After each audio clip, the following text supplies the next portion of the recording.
Bonjour et bienvenue sur ma chaîne Cédric Ali. Religion, politique, histoire, culture française et du monde entier.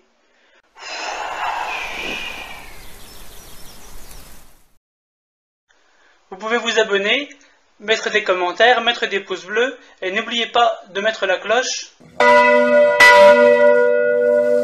pour avoir les autres revues de presse et les autres vidéos de ma chaîne. Alors il reste aujourd'hui 300 manuscrits du roman de la Rose conservés. On peine un petit peu, nous, aujourd'hui, à imaginer ce que représente un tel ensemble de manuscrits. Mais au Moyen-Âge, on ne possédait pas des dizaines ou des centaines de manuscrits, sauf si l'on était un très grand prince. Donc le simple fait qu'il reste aujourd'hui 300 manuscrits conservés est le signe que le roman de la Rose a été un immense succès au Moyen-Âge, un très grand succès de librairie entre la fin du XIIIe siècle et le début du XVIe siècle.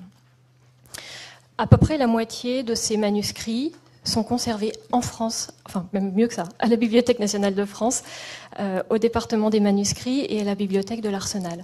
Un nombre significatif d'entre eux sont enluminés. Comme la plupart des œuvres médiévales, le roman de la Rose a été presque entièrement oublié. Alors qu'il suffit d'avoir été à l'école pour connaître au moins deux noms, Racine, Voltaire ou Hugo, les personnes qui savent situer ce long poème dans l'histoire ne sont pas très nombreuses, et encore plus rares sont celles qui en connaissent le contenu. Il fut une époque où tout Français cultivé lisait le roman de la Rose. Certes, à cette époque, les gens cultivés étaient une infime minorité. Il n'empêche que notre poème a été un véritable best-seller. On en connaît, on l'a entendu, environ 300 manuscrits plus quelques fragments, ce qui est vraiment beaucoup pour une œuvre en français, si l'on considère que les manuscrits qui sont arrivés jusqu'à nous ne sont qu'une partie de ce qui a été produit au Moyen-Âge. Parmi les manuscrits du roman de la Rose, on en trouve plusieurs qui sont richement enluminés, ça aussi on l'a entendu. C'est un roman de la Rose qui a été écrit au début du XVe siècle. Il a été illustré pour sa majeure partie dans le troisième quart du XVe siècle. Et à ce moment-là, donc, on a complété l'illustration, c'est-à-dire les miniatures avaient été réservées, c'est-à-dire avaient été laissées en blanche, elles ont été illustrées, et on a rajouté à la fin du manuscrit 3 textes des poèmes religieux qui ont été attribués à Jean de Meung. Ce sont le Testament, le Codicille, le Trésor, et qui présentent en quelque sorte un Jean de Meung repenti à la fin de sa vie, après qu'il ait écrit le roman de la Rose dans sa jeunesse. Il est arrivé dans les collections de la Bibliothèque nationale de France assez tard, à la fin du XVIIIe siècle, avec la collection de La Vallière.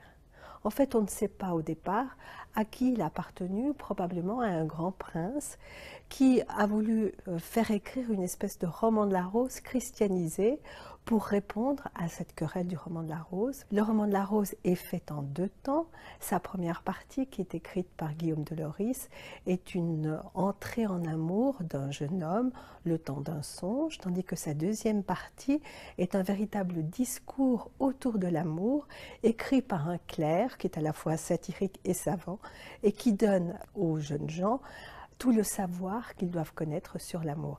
Et c'est un texte qui a eu un immense succès au Moyen-Âge, puisque c'est le texte le plus lu en français. Au Moyen-Âge, on en conserve aujourd'hui 300 manuscrits, 150 sont en France. Et la particularité, c'est qu'aujourd'hui, pratiquement la moitié des manuscrits du roman de la Rose peuvent être consultés sur le site romandelaRose.org et on peut feuilleter ces manuscrits. Les œuvres médiévales écrites en langue vernaculaire, et non pas au latin donc, ont en général eu beaucoup moins de succès que le roman de la Rose. Pour vous donner une idée, des différents romans de Chrétien de Troyes, l'auteur par excellence de romans chevaleresques, on ne possède en moyenne pas plus de 10 manuscrits.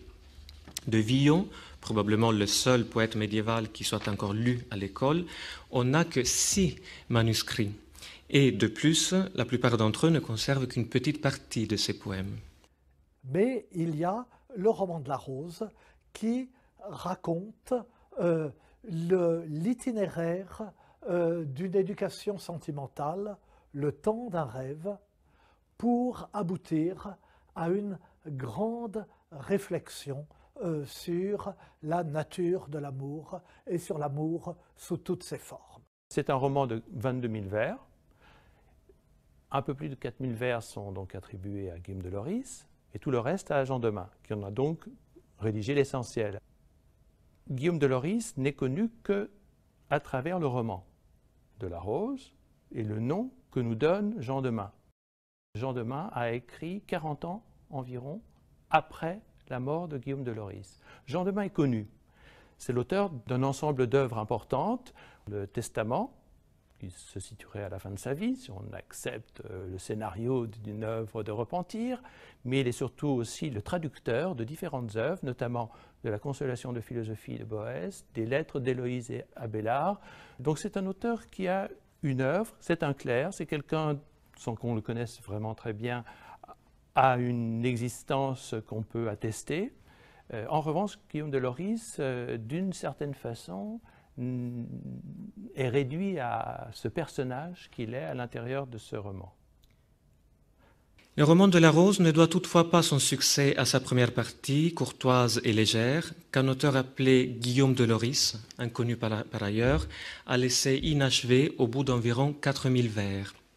Une preuve de la circulation limitée de cette première partie semble être fournie par le fait qu'il ne nous reste qu'un seul manuscrit qui contienne uniquement cette première partie. Dans un autre manuscrit, la première partie semble avoir été copiée avant la seconde et par un autre copiste, et la partie de Jean Demain, dont je parlerai dans un instant, lui aurait été accolée. 2 manuscrits sur plus de 300 qui ne témoignent que de la partie de Guillaume de Loris, on ne peut pas vraiment parler de succès. L'engouement pour le poème a donc sans doute été provoqué par la continuation d'environ 18 000 vers qu'un clerc originaire de la région orléanaise, mais installé à Paris, Jean Demain, a écrit une quarantaine d'années après Guillaume de Loris, comme il le fait dire lui-même par un de ses personnages, le dieu d'amour, dans une sorte de mise en abîme au vers 1569 et suivant. C'est grâce à ce même passage que l'on connaît le nom de Guillaume de Loris, qui, lui, n'avait pas signé son œuvre. Peut-être, si la mort ou une autre raison ne l'en avait empêché, il aurait signé dans l'explicite. L'auteur que l'on appelle Guillaume de Loris a écrit un poème allégorique vraisemblablement vers 1230. Dans ce poème, le narrateur raconte un songe, un rêve. À l'époque comme aujourd'hui, il y avait les partisans de l'herméneutique des rêves et ceux qui leur niaient toute vérité. Ainsi, dans le premier très célèbre couplet du roman de La Rose, lit-on que « Si est le roman de La Rose où l'art d'amour est tout enclose.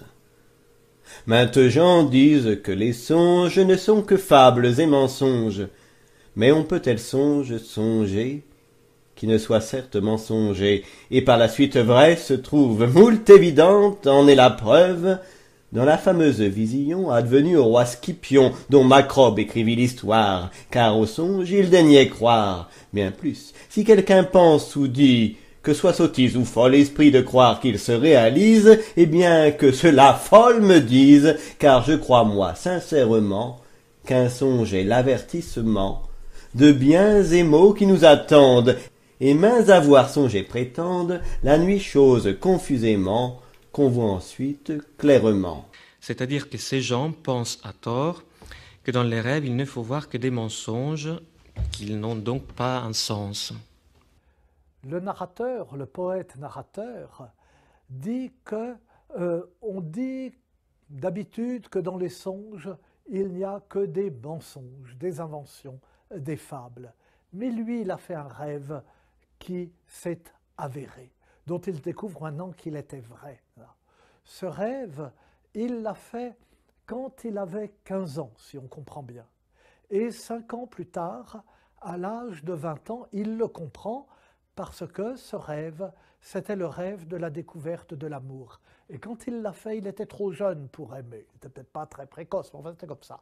Et 5 ans plus tard, il est amoureux enfin, et il s'aperçoit que les étapes de l'amour correspondent exactement aux étapes de son rêve.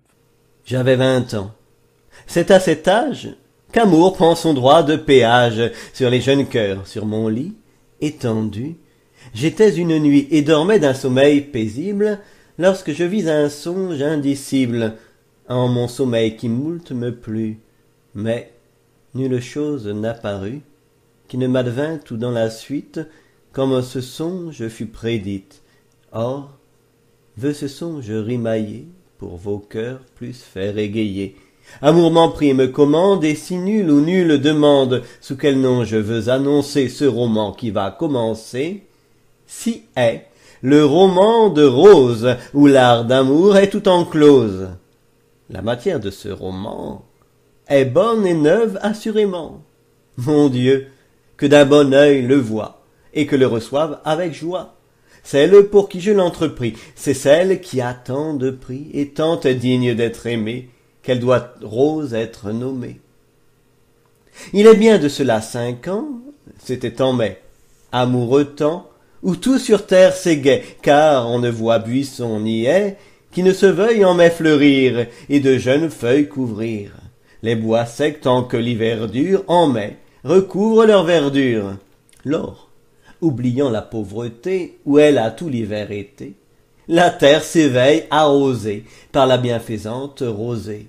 La vaniteuse, il faut la voir, elle veut robe neuve avoir, de 1000 nuances pour plaire. Robe superbe sait se faire, avec l'herbe verte des fleurs, mariant les belles couleurs. C'est cette robe que la terre, à mon avis, toujours préfère. Les oiselets, silencieux, par le temps sombre et pluvieux, et tant que sévit la froidure, sont en mai qu'en rit la nature si gaie, qu'ils montrent en chantant que leur cœur a d'ivresse tant, qu'il leur convient chanter par force. Le rossignol alors s'efforce de faire noise et de chanter, lors de jouer, de caqueter, le perroquet et la calandre. Lors des jouvenceaux, le cœur tendre s'égaie et devient amoureux, pour le temps bel et doucereux. Quand il entend sous la ramée la tendre gazouillante armée, qui n'aime, il a le cœur trop dur. En ce temps, enivrante et pure, qui l'amour fait partout éclore, une nuit m'en souvient encore, je songeais qu'il était matin, de mon lit, je sautais soudain. Je me chaussais, puis d'une eau pure lavais mes mains et ma figure, dans son étui mignon, et je pris une aiguille d'argent, que je garnis de fine laine, puis je partis, et mis la plaine, écouter les douces chansons des oiselets dans les buissons, qui fêtaient la nouvelle saison. Causant, cousant mes manches à vide d'elles seul, j'allais prendre mes ébats, témoins de leur joyeux débat, de leur grâce et leur allégresse, par ces vergers en grand liesse, tout près un grand ruisseau coulait, dont le murmure m'appelait, j'y courus. Jamais paysage ne vit plus beau que ce rivage d'un tertre vert et rocailleux, descend en bond tumultueux, l'onde aussi froide, claire et saine, comme puits ou comme fontaine. La Seine est un fleuve plus grand, mais moins belle au large s'épand. Je n'avais honte que cette eau vue, qui si bien court et ses vertus dans un charme délicieux, plongé je promenais mes yeux par tout ce riant paysage, de l'onde claire mon visage, je rafraîchis l'or et lavais. Et je vis couvert et pavé son lit de pierre et gravelle, la prairie était grande et belle, et jusqu'au pied de l'eau battait. Or, comme claire et douce était, et sereine la matinée, parmi la plaine diaprée, sans but, je suivis le courant, tout le rivage côtoyant. Et dans ce rêve, il rêve qu'il se réveille par un matin de mai, il fait sa toilette, il longe une rivière, il arrive devant un grand mur qui entoure un grand verger, un grand jardin dont il voit les arbres dépassant du mur. Et sur ce mur sont représentées les images des vices, ou plutôt non pas des vices moraux, mais des vices contraires à l'amour. L'avarice, la vieillesse, bien que ce ne soit pas un vice, hélas, la pauvreté qui n'est pas vice, dit-on, mais et qui est nuisible à l'amour. Mais attiré vers l'intérieur de ce verger par le chant des oiseaux qu'il entend, il cherche désespérément une entrée, il fait le tour de ce jardin jusqu'au moment où il trouve une petite porte, un guichet, et il frappe, et voici qu'une jeune personne très jolie, oiseuse, vient lui ouvrir. Et cette jeune fille est oiseuse, l'oisiveté, car pour aimer, il faut avoir le temps. Et elle l'introduit dans le jardin de plaisir, de déduit, où Amour est en train de s'ébattre, entouré par les vertus, en somme, qui lui sont favorables. Elle l'introduit dans ce verger, et c'est alors la description du verger. Ce sont les arbres qui sont là, de toutes les espèces, les animaux qui pullulent, et au milieu de ce verger, ou à l'intérieur du moins, une société est en liesse, à laquelle peu à peu se mêle, invité par tel ou tel des personnages, notre narrateur qui toujours rêve. Je vous ai dit que le roman de la Rose est un poème allégorique. C'est-à-dire que ces personnages sont le plus souvent des allégories, des personnifications de sentiments, d'états d'âme, mais aussi de manières de se comporter. Ce n'est pas celle-ci une invention de Guillaume de Loris, loin de là, mais le roman de la Rose a contribué à mettre en vogue ce procédé d'écriture qui a eu un énorme succès pendant tout le Moyen-Âge tardif. Or, le mot « déduit » désignait au Moyen-Âge l'amusement, le plaisir, et tout particulièrement le plaisir lié à l'amour. La découverte de ce lieu plein de délices est on ne peut plus pleine de charme pour le narrateur, mais aussi pour les lecteurs, et j'en suis sûr, pour les auditeurs. On l'écoute. Les oiseaux étaient en train de faire leur office doux et plaisant. Ils chantaient des laits d'amour et des chansons courtoises en leur langage, les uns à haute voix, les autres tout bas. De ce si beau chant, ce n'était pas pour rire. La douce mélodie m'a mis au cœur une grande allégresse printanière. Mais après quelque temps passé à écouter les oiseaux, je ne pus me retenir d'aller voir Déduit, car j'aurais bien voulu voir son maintien et tout son être. Je partis alors complètement à droite par un tout petit sentier, plein de fenouil et de menthe, mais assez vite je trouvai Déduit, car aussitôt je pénétrai en un lieu discret où se tenait Déduit. C'est là que Déduit prenait ses ébats, et il avait avec lui de si belles gens. Lorsque je les aperçus, je ne sus d'où pouvaient être venues des personnes d'une si grande beauté, car ils ressemblaient, c'est tout à fait la vérité, à des anges ailés. Jamais homme sur terre n'a vu des gens aussi beaux. Ces gens dont je vous entretiens étaient occupés à danser la carole, et une dame, qui s'appelait Liesse, chantait pour eux. Elle savait bien chanter, et de manière plaisante, et nul autre n'aurait eu une façon plus belle et plus saillante de poser sa voix pour ses refrains. Cela lui allait merveilleusement de chanter, car elle avait la voix claire et pure. Elle n'était guère vilaine, et savait parfaitement faire onduler son corps, frapper du pied et s'amuser. C'est elle qui avait toujours et partout l'habitude de chanter la première, car chanter était une occupation à laquelle elle s'adonnait très volontiers. Il était pris très vite de cette vie heureuse qu'il voit sous ses yeux, mais invité à se mêler à cette société, il fait preuve de timidité et, sans qu'il s'en aperçoive, d'abord, le dieu amour s'est mis en chasse, il le guette. Le jeune homme se promène dans le jardin. Et c'est lorsqu'il arrive au centre du verger, et dans une fontaine dont une inscription lui apprend que c'est celle-là même où s'est noyé Narcisse, en essayant d'embrasser son image. Or, au Moyen-Âge, Narcisse était considéré comme le parangon de l'orgueil. Celle ou celui qui n'aime pas se refuse aux autres par orgueil. Le narrateur, lui, ne commettra pas ce péché. Tout d'un coup, quelque chose de merveilleux semble survenir. D'abord, inquiet par cette fontaine, le narrateur nous dit qu'il s'y est, malgré tout, du moins qu'il s'est penché sur elle, qu'il a regardé le reflet du jardin dans cette fontaine, et qu'il a aperçu un buisson de roses. Il se détourne du reflet, s'approche de la réalité du buisson, remarque un petit bouton de rose particulièrement charmant, et à ce moment-là, Amour qui l'a suivi, lui décoche une flèche qui, entrant par l'œil, l'atteint au cœur, puis 4 autres flèches. Le dieu d'amour, le Cupidon de la tradition classique que le Moyen-Âge chrétien avait exhumé, décoche au jeune homme 5 flèches qui, représentant les attraits de la jeune fille symbolisée à ce stade par la rose, l'induisent à aimer. Ces flèches portent le nom de beauté, simplicité, courtoisie, etc.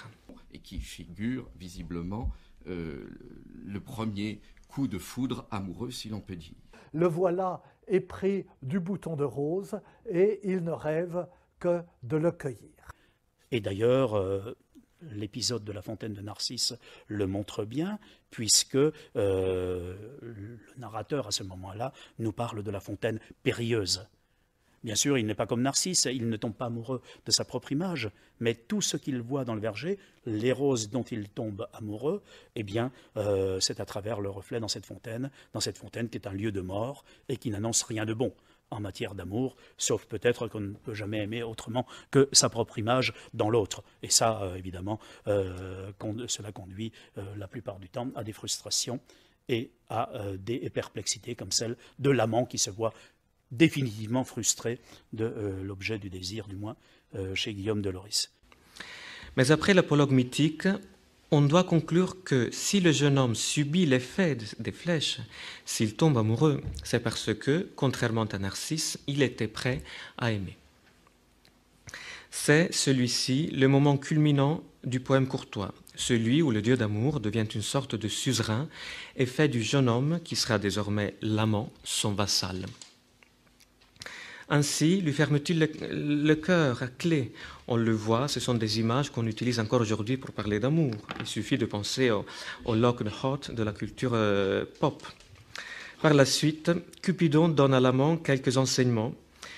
Le poème parle de commandements qui doivent dicter le comportement de tout amant sérieux. Je vous prie de faire bien attention à ces commandements, parce qu'on aura à y revenir. Puisque les leçons d'amour portent sur toutes sortes de choses. On y mélange l'apparence physique, il faut être bien propre sur soi, il faut coudre ses manches, il faut avoir des belles chaussures, et en même temps gérer la passion, bien parler aux dames, avoir l'élégance du corps, du cœur, de l'esprit. Alors il a tiré de son aumônière une petite clé bien faite, d'or pur raffiné, en disant « Avec cette clé, je fermerai ton cœur, et je ne cherche pas à avoir d'autres garanties. Enfermée sous elle se trouvent mes joyaux. Elle est bien petite sur mon âme, mais elle est la maîtresse de mon écrin, et cela lui donne un pouvoir considérable.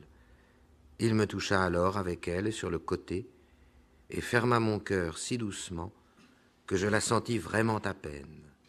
Ainsi, il accomplit entièrement sa volonté, et quand je l'eus délivré de sa crainte, je dis « Seigneur, j'ai très envie de faire selon votre volonté, mais je vous prie d'agréer mon service, au nom de la foi que vous me devez. Je ne le dis pas par lâcheté, car je ne redoute pas votre service.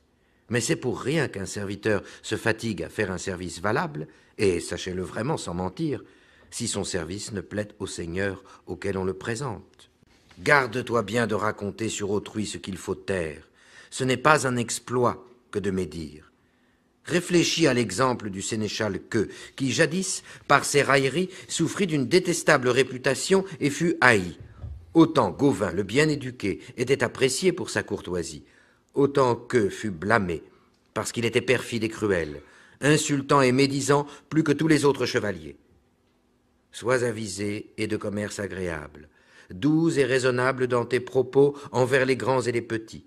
Et quand tu vas par les rues, veille à prendre l'habitude de saluer le premier les gens. Et si quelqu'un te devance par son salut, ne garde pas la bouche close, et prends soin de rendre le salut sans délai et sans retard. Ensuite, prends garde à ne pas prononcer des mots sales et des vulgarités. Jamais ta bouche ne doit être ouverte pour nommer une vilaine chose. Je ne considère pas comme un homme courtois celui qui prononce le nom d'une chose sale et laide. Sert et honore toutes les femmes, et pour les servir, peine et travaille. Et si tu entends un médisant en train de dénigrer les femmes, blâme-le et dis-lui de se taire. Et ensuite, le roman se développe pendant des milliers de vers, et pendant ces milliers de vers, on le voit essayer d'approcher du bouton de rose, favorisé par certains personnages, comme bel accueil, empêché d'y parvenir par d'autres, comme jalousie, comme malbouche, demandant les conseils d'un ami. Et le roman se développe ainsi. Mais c'est dans les 2 derniers milliers de vers que le texte de Guillaume de Loris devient un véritable poème allégorique. C'est aussi dans ces vers que l'auteur y déploie son humour subtil, un humour qui, tout en préfigurant en partie l'ironie cinglante de Jean Demain, est surtout redevable de la meilleure tradition courtoise qui savait faire preuve d'une ironie légère. L'amant fait ainsi la rencontre de Bel-Accueil. Comme son nom l'indique, ce personnage est la personnification des bonnes dispositions de la jeune fille à l'égard de son amoureux. Le choix d'un nom grammaticalement masculin, purement anodin dans cette première partie du poème, deviendra source d'ambiguïté et de rire dans la partie de Jean Demain, on le verra. C'est précisément Bel-Accueil qui permet à l'amant de regarder, juste regarder la rose. Entendez, la fille bien disposée permet à son amoureux de rester auprès d'elle. Mais les codes sociaux de l'époque étaient oppressifs, on le sait. Les jeunes femmes n'avaient pas le loisir d'aimer librement, que ce fût à cause du contrôle qu'exerçaient sur elles leurs parents, qui dans le roman de la Rose sont personnifiés par le personnage de Jalousie, ou parce qu'elles avaient intériorisé la volonté de l'autre et qu'elles avaient fini par refouler leur désir. Il ne faut pas oublier que les conséquences pour les femmes qui n'acceptaient pas ces codes pouvaient être très néfastes. Quelle qu'en fût la raison, donc, les jeunes filles finissaient souvent par opposer un danger, un refus, en ancien français, à leurs amoureux. Or, l'intériorisation du discours de l'autre fait précisément en sorte que le sujet développe un symptôme, en l'occurrence un sentiment de honte, que nous traduirions par quelque chose comme effarouchement ou plus simplement pudeur. Pourtant, Guillaume de Loris s'est donné une vision savoureuse et drôle de ce sentiment. On l'écoute. Tandis que je réfléchissais, me demandant si je passerais la haie, je vis arriver dans ma direction, tout droit, un jeune homme beau et aimable, dans lequel il n'y avait aucun défaut. On l'appelait Bel-Accueil, et c'était le fils de Courtoisie la Sage. Il me permit le passage de la haie avec une si grande complaisance, et me dit aimablement « Bel ami cher, si cela vous plaît, traversez la haie sans délai pour sentir l'odeur du rosier. Je veux vous offrir sur ce point une totale garantie. Il ne vous arrivera ici ni mal, ni vilainie, à condition que vous vous gardiez de toute folie. Si je puis vous satisfaire en quoi que ce soit, je ne veux pas m'en faire prier, car je suis prêt à votre service. Et je vous le déclare vraiment sans feinte. Seigneur, dis-je à Bel-Accueil, j'accepte bien volontiers cette promesse, et je vous rends grâce et vous remercie de la bonté que vous me témoignez, car elle vous vient sans aucun doute d'une grande noblesse de cœur. Quand il vous plaira, je suis prêt à recevoir vos services, volontiers. À travers des ronces et des églantiers qui se trouvaient à profusion dans la haie, je suis aussitôt passé de l'autre côté. Je m'en allai immédiatement vers le bouton dont le parfum surpasse celui des autres, et Bel-Accueil m'accompagna. Et je vous affirme que cela me fit grand plaisir de pouvoir rester si près que j'aurais pu toucher le bouton. Bel-Accueil m'a rendu un fier service, puisque j'avais vu le bouton de si près. Mais un vilain, que la honte soit sur lui, près de là était caché. Il s'appelait Danger. Et c'est lui qui avait enfermé et gardait tous les rosiers. Le traître se trouvait en un lieu retiré, couvert d'herbes et de feuilles, pour guetter et surprendre ceux qu'il verrait mettre la main aux rosiers. Il n'était pas seul, ce chien, mais avait pour compagnon Malbouche le médisant, et avec lui honte et peur. De ces individus, c'est honte qui valait le mieux. Et sachez que, pour donner une idée juste de sa parenté et de son lignage, elle était la fille de Raison, la sage, et que son père s'appelait Méfait, qui est si hideux et si laid que jamais Raison n'a couché avec lui, et qu'elle a conçu honte rien qu'en le voyant. Je m'arrête un instant. Qui sont ces personnages? Bel-Accueil, Jalousie, Malbouche. Que font-ils dans ce verger? À quoi cela correspond-il? Eh bien, on l'a compris, ce roman, ce poème, c'est un poème en octosyllabes, ce poème romanesque est un poème allégorique. c'est-à-dire qu'il dit une chose pour en signifier une autre. C'est pourquoi le rêveur n'avait pas compris le sens de ce poème quand il l'avait fait. Et comment dit-il une chose pour en signifier une autre? Eh bien, le bouton de rose représente la jeune fille aimée. D'ailleurs, à la fin du roman, il ne représente non plus la jeune fille aimée, mais le sexe de cette jeune fille que le narrateur voudrait déflorer. Il y parvient d'ailleurs, mais je n'insiste pas et je n'en suis pas là. Et donc, la jeune fille, c'est le bouton de rose. Et les personnages qu'il rencontre, ce sont les instances de l'esprit qui sont favorables ou défavorables à l'amour. Bel accueil, c'est les sentiments de la jeune fille qui la poussent à accueillir avec faveur la requête de son amoureux. Et d'ailleurs, c'est pourquoi Bel accueil est un personnage masculin, parce que accueil est du genre masculin, mais en même temps, plus tard dans le roman, Bel accueil se confond avec la jeune fille. Et c'est parce que Bel accueil est masculin que Bel accueil peut entrer en contact de façon innocente avec le narrateur. Et toute l'ambiguïté, enfin une partie de l'ambiguïté du roman vient de là. Jalousie, naturellement, c'est soit un barbon qui garde la jeune fille, soit la jalousie d'autres soupirants. Malbouche, c'est la médisance de l'opinion publique qui surveille les tourtereaux, etc. Guillaume de Lorris conduit l'histoire jusqu'au moment où Bel accueil le persuade le bouton de rose d'accorder un baiser à l'amant, mais naturellement, Dangier, j'ai oublié Dangier, qui est un personnage important, et Dangier, représente en somme la pudeur de la jeune fille. Enfin, cette résistance non contrainte mais intérieure qu'elle oppose à l'amour. Dangier affolé est arrivé, c'est un vilain avec une massue et il a chassé l'amant. Et on construit une tour pour y enfermer le bouton de rose et l'amant se lamente. Et l'amant donc pousse sa plainte et il dit voilà, et si je perdu espoir, à peu que je n'en désespère, et pourtant je l'ai perdu peut-être, il s'en faut de peu que je ne désespère. Ce personnage de l'amant qui finalement ne fait pas grand-chose, qui se plaint tout le temps.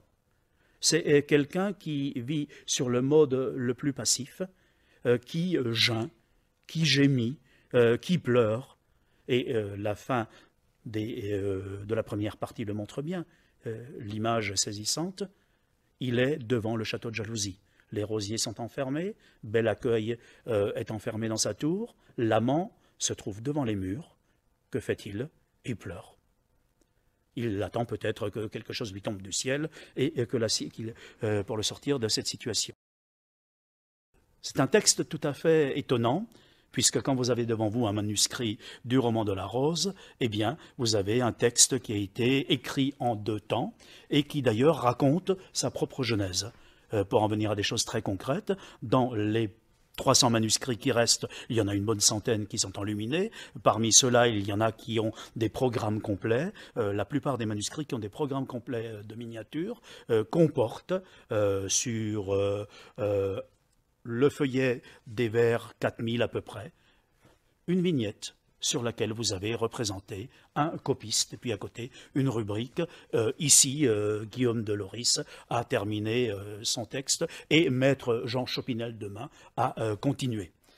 Donc cette histoire des 2 auteurs correspond, et ça c'est un cas unique dans la littérature médiévale, à un changement, non seulement de main, mais à un changement d'univers. Or, ce changement d'univers n'est jamais marqué autrement dans les textes que par cette image du copiste, qui est d'ailleurs installé au milieu du verger, ces miniatures sont très amusantes, puisque, évidemment, les copistes ne travaillaient pas dehors, ils n'étaient pas installés sous les arbres, mais là, le scribe a son pupitre sous les arbres, cela signifie sans doute, évidemment, on garde le même cadre, le verger de déduit, et puis le texte continue, mais sous une autre main. Et d'ailleurs, celui qui écrit, il est tonsuré la plupart du temps, il a la silhouette, l'apparence du clerc, et c'est maintenant un discours de clerc, c'est de la clergie que l'on va mettre dans le roman.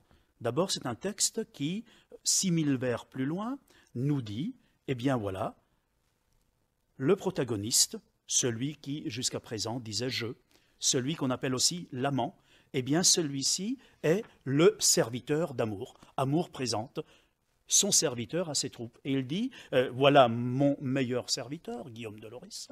Et puis, parmi les choses extraordinaires qu'il va faire, il va rédiger le livre qui s'appellera Le roman de la rose, où tous mes commandements seront mis. Et puis, chose plus étonnante encore, il prophétise la mort de Guillaume de Loris. Si se reposera Guillaume, c'est ici que s'arrêtera Guillaume. Puis, tombeau soit plein de baume, dont le tombeau puisse-t-il soit plein de baume, c'est-à-dire que bon, Guillaume de Loris meurt. Et puis viendra Jean Chopinel demain, qui continuera et qui mènera l'ouvrage jusqu'au bout. À un moment, on prédit que Guillaume de Loris mourra et que 40 ans après sa mort, mais 40 ans est un chiffre symbolique pour dire une longue période, les Hébreux sont restés 40 ans au désert, etc. 40 ans après sa mort, Jean Demain, Jean Chopinel ou Clopinel, de son véritable nom, reprendra son poème et l'achèvera. Et à ce moment-là, on indique le vers où il le reprendra. C'est comme ça que nous savons où est la jonction des deux poèmes. Si nous ne le savions pas, nous nous en apercevrions peut-être pas tout de suite. Et l'amant donc pousse sa plainte et il dit, voilà, et si le jeu perdu espère, à peu que je n'en désespère, et pourtant je l'ai perdu peut-être, il s'en faut de peu que je ne désespère. C'est là que Jean Demain a repris, dit Jean Demain lui-même, dans sa continuation. Seulement, nous sommes dans une situation extrêmement stupéfiante, puisque celui qui dit « je », qui raconte son rêve, eh bien ce n'est plus le même. Puisque le premier s'appelle Guillaume de Loris, c'est celui qui, au mois de mai, se voit en jeune homme entrer dans un verger, le verger de Déduit, et donc raconte à la première personne l'aventure rêvée. Et puis, à partir du vers 4000, lorsque l'on dit explicitement que Jean Chopinel demain continue, eh bien, c'est toujours le même jeu, mais ça ne peut plus être, évidemment, le premier auteur. Donc déjà, quelque chose de très étrange. Ça correspond non seulement à un statut très particulier de l'auteur, ça correspond aussi à une rupture complète de ton. Non pas de cadre, mais d'univers de référence, de pensée. Nous avons d'abord pour 4000 vers un texte qui est l'un des plus extraordinaires concernant l'imaginaire courtois, la transposition narrative de la poésie lyrique, la fine à mort. La première partie est écrite par Guillaume de Loris, dont nous ne savons rien. Il y a eu un chanoine d'Orléans qui s'appelait Guillaume de Loris, enfin bon, c'est tout. La seconde partie a pour auteur Jean Demain, sur lequel nous sommes au contraire très bien renseignés. C'est un clerc parisien. Nous savons maintenant, grâce à mon savant collègue Luciano Rossi, qu'il a étudié à Bologne, que le Jean Demain dont nous avons la trace à Bologne dans les années 1260-65 est notre Jean Demain. Nous connaissons le reste de son œuvre, nous savons où était sa maison, rue Saint-Jacques, tout près de l'actuelle rue Soufflot. Nous sommes bien renseignés. Nous connaissons en effet Jean Demain, qui se nomme au milieu du roman de la Rose, en disant justement qu'il a continué l'œuvre de Guillaume de Loris, par d'autres ouvrages qu'il a composés, et en particulier des traductions. La plus importante est sans doute la traduction de la Consolation de Boès, texte fondamental pour la pensée du Moyen-Âge, mais aussi la traduction des Épîtres de Pierre Abélard et la traduction de Végès sous le titre « Art de chevalerie », et que l'on peut situer chronologiquement, d'abord parce qu'on sait la date de sa mort, en 1305, et que l'on peut, d'après certaines allusions du roman de la Rose, voir à peu près l'époque où il composait cette œuvre, c'est-à-dire à la fin du règne de Saint-Louis, vers 1270, et probablement dans les quelques années qui suivent cette date. On a conservé encore une œuvre qui lui est attribuée, le Testament, texte satirique, mais en même temps moral, qui n'est peut-être pas sans avoir influencé François Villon. Quand Jean Demain, vraisemblablement dans les années 70 du XIIIe siècle, reprend le poème laissé inachevé par son prédécesseur, il n'ajoute presque rien de nouveau à l'intrigue. Il maintient les mêmes personnages qui apparaissent dans la partie de Guillaume de Loris, on le verra, mais il leur donne une signification toute différente. 3 éléments principaux caractérisent la partie de Jean Demain. Le premier, c'est un savoir encyclopédique pour l'époque. Philosophie, théologie, sciences naturelles, mythologie classique, tout est évoqué. Des excursus savants de toutes sortes, souvent mêlés à des passages drôles, contribuent à allonger indéfiniment le poème. La deuxième partie, du vers 4000 et quelques jusqu'au vers 21 700, eh bien, c'est une espèce d'immense somme. Des omni rescibili, on y trouve absolument de tout. Une espèce d'assemblage de discours qui sont imbriqués les uns dans les autres. L'histoire reste la même, mais ça devient un support pour toute une série d'enseignements sur la sagesse, sur l'ordre du monde, sur la façon de concevoir l'amour, le mariage, la noblesse, et ainsi de suite. Donc nous avons changé complètement d'univers de référence. Et c'est un universitaire, vous savez, ce sont parfois des cuistres, c'est un universitaire de la fin du XIIIe siècle qui en profite pour étaler son savoir. Et il y en a pour tout, hein. Il y en a sur les miroirs, il y en a sur la prédestination, toutes les allusions aux auctores, il cite sans arrêt Cicéron, Socrate, etc. Les exemples mythologiques, bref, c'est une véritable bibliothèque, j'y reviendrai après. Ce goût encyclopédique d'un Jean Demain qui parle de toutes les questions scientifiques et d'où viennent les orages et la météorologie et l'astronomie, enfin c'est une sorte d'encyclopédie sous forme de poème. Ce n'est pas ennuyeux pour autant, hein, il ne faut pas croire. Le roman de la Rose a connu un immense succès. Il a connu un immense succès tout simplement parce qu'on y trouvait tout. Lorsqu'on a dans sa bibliothèque le roman de la Rose, on n'a plus besoin d'encyclopédie. Lorsqu'on a dans sa bibliothèque un roman de la Rose, on a non seulement une belle histoire, on a des recueils de citations. Et on a pu établir effectivement que le roman de la Rose, d'ailleurs je vous le recommande, ne lisez pas le roman de la Rose d'une seule traite, ça va vous tomber des mains. Le roman de la Rose, c'est un texte dans lequel on rentre, on sort, on s'en va glaner quelque chose, on a besoin d'une citation, on est très en colère contre sa femme, on a envie d'écrire un texte misogyne, on va aller dans le discours du jaloux et on y trouve toute une série de formules choc. Et pareil, si on a un moment de méditation philosophique, si l'on veut penser à la folie de la jeunesse et à toutes ces choses-là, eh bien, on va voir dans le discours de raison. Et c'est à cause de ça que pendant 2 siècles, même à la Renaissance, encore chez Rabelais, on trouve des citations du roman de la Rose, parce que le roman de la Rose, c'est un répertoire de citations sur la plupart des sujets. Le deuxième élément caractéristique du poème de Jean Demain est une misogynie féroce. Bien que dans un excursus célèbre, le seul où le poète prend la parole en son nom, au vers 1158 et suivant, ils disent apprécier les femmes et il affirme qu'il se fait simplement le porte-parole d'autres auteurs. Ces critiques des femmes, directes ou indirectes, sont souvent d'un cynisme ahurissant. Le troisième élément qui caractérise la deuxième partie du poème est une obscénité, une grivoiserie dont l'auteur se complaît visiblement. Ces 3 éléments renvoient à la culture cléricale de l'époque. Était un clerc tout homme qui passait par l'université, même si par la suite il ne s'engageait pas dans une véritable carrière ecclésiastique. Au début, il suit, mais il reprend d'assez près, le schéma narratif proposé, ou plutôt le schéma dramatique, on pourrait dire, proposé par Guillaume de Loris, en faisant intervenir des personnages qui étaient intervenus chez Guillaume de Loris, soit pour dissuader l'amoureux de persévérer par exemple raison qui parle, soit pour l'encourager et lui donner des conseils tactiques, ami, représentant l'amitié éclairée, et aussi il le fait de nouveau comparaître devant Amour pour lui faire réciter la leçon que Amour lui avait enseignée dans la partie concernant Guillaume de Lorris.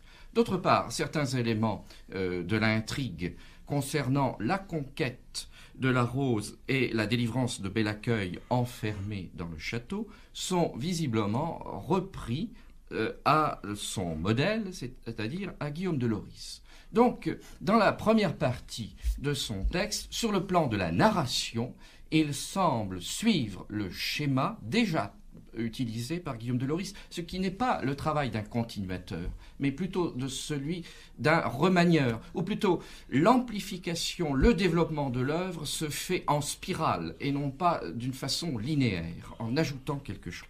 Mais naturellement, l'essentiel de l'apport de Jean Demain réside dans la rédaction de très longs discours, en particulier les discours de raison, d'amis, de faux-semblants, personnages dont il faudra reparler, de la vieille et de nature qui nous donne le plus beau et le plus long discours du passage. Nous voici donc invités, d'une part évidemment à méditer sur ce prolongement de l'allégorie, cette reprise de l'allégorie d'amour, mais en même temps invités, et nous serons amenés à le faire peut-être en plusieurs étapes, à explorer les grands discours de Jean Demain. Avec d'innombrables discours insérés, le discours d'amis, parce que, oui, on a...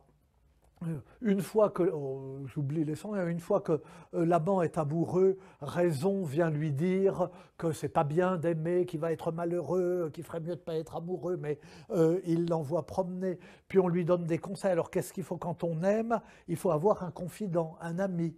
Justement, il a un ami qui s'appelle Ami, et qui arrive à ce moment-là et qui lui donne des conseils d'amis. Le fait que l'ami s'appelle Ami montre l'aspect allégorique même dans les épisodes qui ne sont pas nécessairement. Alors, nouveau discours de raison pour dissuader d'aimer avec toutes sortes d'épisodes. Le discours d'amis, dans le discours d'amis, discours du mari jaloux, enfin toutes sortes de cascades de discours. Puis donc Bel-Accueil est prisonnier de la tour, mais il est gardé par une duègne, parce qu'à ce moment-là, Bel-Accueil devient la jeune fille. En réalité, discours de la vieille, invitant à aimer, etc. Il apparaît que ces discours, finalement, se redisent les uns et les autres. Je veux dire, sauf exception, le discours de Faux-Semblant marque évidemment un certain écart, mais il y a un premier discours qui est celui de raison. Et puis à la fin, il va y avoir des discours qui sont les discours de nature et d'un personnage mystérieux sur lequel il faudra également revenir, qui s'appelle Génius. Or, on s'aperçoit que toutes sortes de développements de ces discours finals ou finaux se trouvent déjà dans le discours de raison. C'est-à-dire que nous avons une dispersion qui n'est qu'apparente et finalement une pensée qui avance à coup d'association d'idées, mais selon tout de même une certaine logique. Malgré le discours de raison, le premier des discours justement qui introduit la continuation de Jean Demain, et discours où raison définit 4 ou 5 catégories d'amour, on en arrive quand même à se demander si on peut encore parler d'amour, enfin si on peut encore dire que pour Jean Demain, enfin ce que maintenant justement, à la suite du phénomène courtois, nous appelons amour, enfin ça existe encore, n'est-ce pas, pour Jean Demain. J'ai l'impression que quand même on aboutit à une sorte de négation complète de cette valeur. L'amour étant finalement, me semble-t-il, et ça apparaît pratiquement, il y a quand même une convergence, disons, de la plupart des discours, et une convergence de l'ensemble de l'œuvre dans ce sens. L'amour, c'est au fond réduire, enfin, c'est pas réduit, dans l'esprit de Jean Demain, ce n'est peut-être pas du tout péjoratif, mais c'est le plaisir, et un plaisir qui est lui-même une sorte de ruse de la nature, un moyen de la nature, n'est-ce pas, c'est vraiment une idée qui nous paraît tout à fait curieuse, n'est-ce pas, pour permettre à l'espèce humaine de se continuer, de se perpétuer. Guillaume de Lorris avait déjà fait intervenir le personnage de Raison. Chez lui, ce n'était que l'allégorie des doutes rationnels du jeune homme qui s'engage dans l'aventure amoureuse. Cela nous fait penser aux conversations imaginaires de Bridget Jones. Jean Demain, je l'ai anticipé, invente très peu au niveau de l'intrigue. Il la développe. Il fait intervenir à nouveau Raison, mais il la fait parler pendant environ 3000 vers.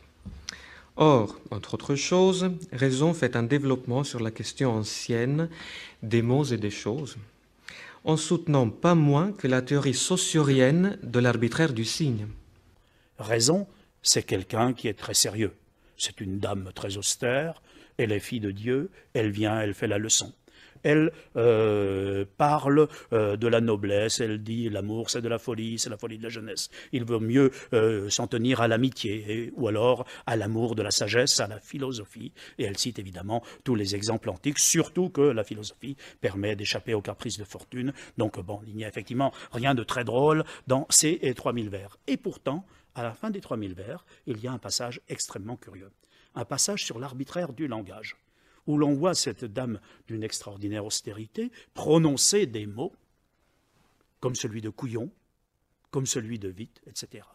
Ou bien, à un moment, Raison, dans son discours, emploie le mot couille pour dire que Jupiter a coupé les couilles de son père. Là-dessus, l'amant lui dit « Comment une dame aussi raisonnable que vous, qui êtes Raison, vous employez un mot aussi vilain ?» Et alors, Raison explique que ce ne sont pas les mots qui sont grossiers, ce sont les choses. Et elle fait tout un développement en disant si les reliques, si on appelait les reliques couilles et les couilles reliques, eh bien on trouvait que c'est le mot relique qui est vilain, etc. Ce qui devait être une vieille plaisanterie d'étudiants parce que reliquia en latin devait prêter à ce genre de plaisanterie. Mais à partir de là, elle se livre à un développement extrêmement savant sur la grande question philosophique qui occupait à l'époque, qui occupait depuis l'Antiquité, et qui était la question des universaux, qui était la question de savoir quel degré de réalité ont les idées générales. Si les idées ont une réalité en elles-mêmes, comme le dit Platon, si les concepts ou simplement les mots qui désignent un ensemble d'objets sont de simples conventions, un simple souffle de la voix qui permettent de désigner plusieurs objets à la fois. C'est une question extrêmement compliquée et que Raison traite dans le roman de façon extrêmement savante. Si ce n'est que, pour ce faire, elle choisit comme exemple des mots qui, en plus de ne pas plaire à l'amant, ne plairont pas non plus à certains détracteurs du roman de la Rose. On l'écoute d'abord. D'ailleurs, je ne vous trouve pas courtoise d'avoir prononcé devant moi le mot de « couille », qui n'est pas très recommandé dans la bouche d'une courtoise jeune fille. Vous qui êtes si sage et si belle, je ne sais pas comment vous avez osé les nommer, du moins sans avoir glosé le mot par quelques termes polis, de la manière dont en parle une femme de bien. Souvent, je vois même les nourrices, dont beaucoup sont gaillardes et sottes, lorsqu'elles tiennent et baignent les enfants, qu'elles les déshabillent et les cajolent, les nommer autrement. Vous savez bien maintenant si je mens. Alors Raison se mit à sourire, et en souriant me dit « Cher ami, je puis bien appeler, sans m'en créer de mauvaise réputation, ouvertement et par le mot propre, une chose qui n'est que bonne. Je puis même parler, de façon certaine, en termes propres du mal, car je n'ai honte de rien, s'il ne s'agit pas de quelque chose qui est un péché. Mais une chose où il y aurait quelque péché, personne ne me la ferait commettre, et jusqu'ici, je n'ai jamais péché de ma vie. Encore ne fais-je pas un péché si j'appelle littéralement, sans y mettre de glose, les nobles choses que mon père a fabriquées jadis en paradis de ses propres mains, de même que tous les autres instruments qui sont les piliers et les arguments soutenant la nature humaine, qui sans eux serait, à l'heure qu'il est, détruite et réduite à rien. Et puisque tu objectes par ailleurs que les mots sont laids et vilains, je te déclare devant Dieu qui m'entend que si moi, que tu as l'audace de critiquer et de blâmer de la sorte, au moment où j'ai attribué les noms aux choses, j'avais appelé les couilles reliques, et les reliques couilles, toi que cela rend si mordant et si piquant contre moi, tu m'aurais alors dit que relique est un mot laid et vilain. Couille est un beau nom, et c'est ainsi que je l'aime. Et de même, ma foi, son couillons et vie. Personne jamais n'en a vu de plus beau. Et si tu m'avais entendu nommer, pour les reliques, les couilles, tu aurais trouvé le mot si beau et tu l'aurais tant apprécié que partout tu aurais adoré les couilles et que tu les aurais embrassées dans les églises, serties d'or et d'argent. C'est moi qui ai fait les mots, et je suis certaine de n'avoir jamais fait chose vilaine. Et Dieu, qui possède la sagesse et en qui on peut se fier, considère comme bien fait tout ce que j'ai fait. Comment ? Par le corps saint de saint Omer, je n'oserais pas nommer par le mot propre les œuvres de mon père ? Faut-il que je le paye ? Il fallait bien qu'elles portent des noms, sinon les gens n'auraient su les désigner. Et c'est dans ce but que nous leur avons imposé ces noms, pour qu'on les désigne par ces mots mêmes. Si les femmes ne les prononcent pas en France, ce n'est que par manque d'habitude, car le nom propre leur plairait si on leur avait donné l'habitude de l'employer. Et si elles les appelaient de leur nom propre, assurément, elles ne commettraient pas de péché. Christine de Pisan consacrera une partie d'une de ses épîtres du débat sur le roman de la Rose à la critique de ces mots grossiers utilisés pour désigner ce qu'elle appelle les secrets membres. Mais avant elle, quelques lecteurs entreprenants du poème avaient cru bon de supprimer ce passage, dont le premier remanieur du roman de la Rose, Guy de Maury, qui a réécrit le poème à sa façon en 1290. Il est fort probable que Guillaume de Loris n'aurait pas apprécié ce passage non plus. Vous vous en souvenez, je vous ai demandé de faire bien attention au commandement du Dieu d'amour. Entre autres, il avait recommandé à l'amant de ne pas prononcer des hors-mots et des vilenies, des mots grossiers et des vulgarités. Dans le même passage, Cupidon recommandait de blâmer ceux qui disent du mal des femmes et de leur imposer de se taire. Après le personnage de raison, c'est celui d'Ami qui intervient dans le poème de Jean Demain, qui, une fois de plus, reprend un personnage inventé par Guillaume de Loris. Mais chez celui-ci, il s'agissait d'un simple réconfort pour le jeune homme en difficulté au début de ses amours, bien que, à peine esquissé, on trouva déjà dans le personnage un certain caractère intrigant. Il conseillait, par exemple, de flatter danger pour en obtenir l'amitié. Jean Demain développe à démesure ce trait, et Ami devient ainsi un véritable conseiller d'intrigue, presque aussi bavard que Raison. Il parle, lui, pendant à peu près 2700 vers. Et, comme Raison, Ami aborde d'innombrables sujets. L'âge d'or, l'avènement de la propriété privée et la conséquente domination d'une partie de l'humanité sur une autre, bien que je ne sois pas sûr que Jean Demain fût un marxiste, mais aussi la prétendue légèreté des femmes et leur inconstance. L'amant de Guillaume de Loris n'aurait pas pu avoir ce genre d'homme comme ami. Le thème de l'âge d'or est extrêmement intéressant chez Jean Demain et c'est vraiment un thème obsessionnel parce qu'il revient à plusieurs reprises. Il est déjà présent dans le premier discours, celui de Raison. Il est très développé dans le second discours, celui d'Ami, et il intervient encore dans le discours de Nature. De quoi s'agit-il ? À l'origine, c'est toujours la réflexion sur l'amour. L'amour est une réalité compromise de nos jours. Mais dans le temps, l'amour a existé. Il y a eu une époque où les amours étaient des amours loyales. Cette époque, c'est l'âge d'or. L'âge d'or, c'est l'âge du paradis perdu. Qu'est-ce qui s'est passé à ce moment-là ? Eh bien, à ce moment-là, il n'y avait pas de propriété. Les hommes vivaient libres et égaux, d'une économie de cueillette, en respectant la nature. Ils respectaient à ce point la nature qu'ils ne transformaient pas beaucoup les objets, ils tissaient simplement la toile. Et dans cet univers paradisiaque, il y avait une égalité absolue, il n'y avait pas véritablement de pouvoir. Et puis qu'est-ce qui s'est passé ? Alors ici, plusieurs explications. Tantôt ces explications se situent sur le plan du mythe, dans le discours de Raison et dans le discours de Nature. C'était le règne de Saturne. Saturne a été castré par Jupiter, qui a substitué à l'ordre saturnien, qui était un ordre heureux, un nouvel ordre qui s'est révélé comme répressif. Et puis, dans le discours d'Ami, les choses sont un petit peu plus complexes. L'équilibre de l'âge d'or était un équilibre fragile. Il y a eu un moment où s'est introduit une certaine compétition qui s'est traduite par des figures allégoriques, la présence de méfaits, la présence de bara, c'est-à-dire de la ruse au service de l'arrivisme. Et à ce moment-là, sont apparues plusieurs choses. Est apparue tout d'abord la propriété. La propriété, on a mis des bornes au champ, et les gens ont dit « ce champ est à moi ». Et à ce moment-là, cette propriété a développé avec elle un certain nombre de mots. Elle a abouti à la thésaurisation, les gens ont mis de l'or de côté. Pour garder cet or, il a fallu créer une police, il a fallu créer une armée.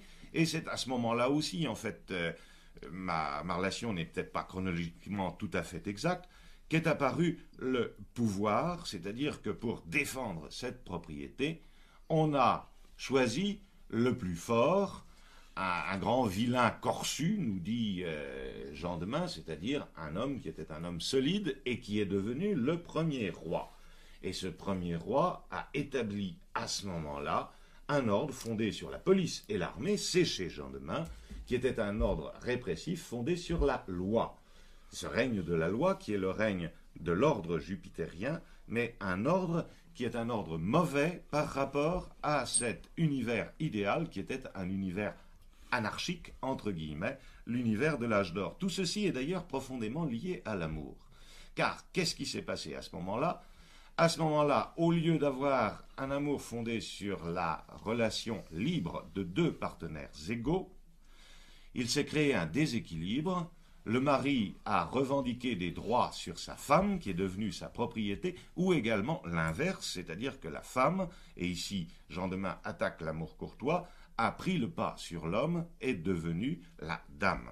Ce qui, pour Jean de Meung, est une sorte de mal absolu, cette inégalité dans l'amour. Tout ceci nous ramène à une idée fondamentale chez Jean de Meung, c'est que l'amour est un acte de liberté entre deux partenaires rigoureusement égaux. Alors, il y a cette présence du mythe de l'âge d'or, qui est un mythe passéiste, bien sûr, tout ceci s'est passé dans un temps lointain, mais peut-être une certaine perspective d'avenir malgré tout, parce que dans le dernier discours, le personnage de Génius développe l'idée d'un paradis qui est accessible à tous ceux qui auront véritablement aimé, c'est-à-dire qui auront obéi à la loi de la nature, dans le cadre d'un amour entre partenaires égaux. Alors, derrière tout cela, il y a certes beaucoup de choses, il y a toute une conception que personnellement je juge très moderne de l'amour, il y a aussi, d'une certaine manière, une certaine théorie politique implicite que personnellement je ne rencontre nulle part ailleurs au XIIIe. Je voudrais quand même ajouter encore une chose à propos de l'origine du pouvoir, et ça me fournit une transition. La description que fait, l'importance que Jean de Meung attache à la propriété privée nous rappelle les textes de Rousseau. Eh bien, il faut quand même signaler que Rousseau avait lu le roman de la Rose, il le cite d'ailleurs dans la Nouvelle Héloïse, dans une lettre de Monsieur de Volmar, n'est-ce pas ? Il cite la Nouvelle Héloïse. Il cite le roman de la Rose. L'ami de Jean de Meung raconte aussi le comportement malheureux d'un mari farouchement jaloux. Il le raconte toutefois pour le critiquer, puisqu'il dit que amour ne peut durer ne vivre, s'elle n'est en cœur franc et de livre, si ce n'est dans un cœur libre. Il est inutile d'être jaloux, car, nous dit Ami plus loin, je cite la traduction, « Jamais femme ne sera assez sage et n'aura le cœur assez ferme, assez loyal ou assez mûr pour qu'un homme puisse être assuré de la retenir, quelle que soit la peine qu'il y mette. » Mais écoutons une des parties les plus dures du passage du mari jaloux. Par votre faute, je suis exposé à la honte, à cause de vous, de votre luxure. Je suis mis dans la confrérie de Saint-Ernoux, le patron des cocus, dont nul ne peut être préservé, que je sache, si la femme, si bien qu'il pût la garder et la surveiller, même s'il possède 1 millier d'yeux. Toutes se font sauter, si bien qu'il n'y a pas là de garde qui vaille, et s'il arrive que le fait ne soit pas accompli, la volonté, elle, ne fera jamais défaut, et par elle s'empressera de l'accomplir dès qu'elle pourra, car elle porte toujours en elle l'intention. Mais Juvénal nous fournit à ce propos une forte consolation, en déclarant que ce besoin de forniquer, comme on dit, est le moindre des péchés dont le cœur de la femme est entaché. La nature, en effet, leur commande à chacune de s'appliquer à faire le pire. Ne voit-on pas comment les marâtres concoctent des venins pour leurs beaux-fils et fabriquent des charmes et autres sorcelleries et tant d'autres pratiques tout à fait diaboliques que nul ne pourrait en faire le compte, même s'il y met toute son application. Vous êtes toutes, vous serez ou fûtes, en acte ou en intention, des putes. En effet, s'il arrive que l'on puisse empêcher l'acte, la volonté, elle, personne ne peut la contraindre. L'avantage qu'ont toutes les femmes, c'est d'être maîtresses de leur volonté.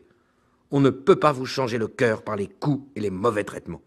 Mais celui qui pourrait vous les faire changer, celui-là aurait le pouvoir sur les corps. Effectivement, nous avons là des traits particulièrement gros, particulièrement grossis, mais lorsqu'on prend le contexte, ce personnage du jaloux est un personnage parfaitement ridicule, un personnage grotesque, un personnage comique. Et comme la vieille, on finit par se prendre de sympathie pour la femme qu'il dénonce. Renversement complet de situation.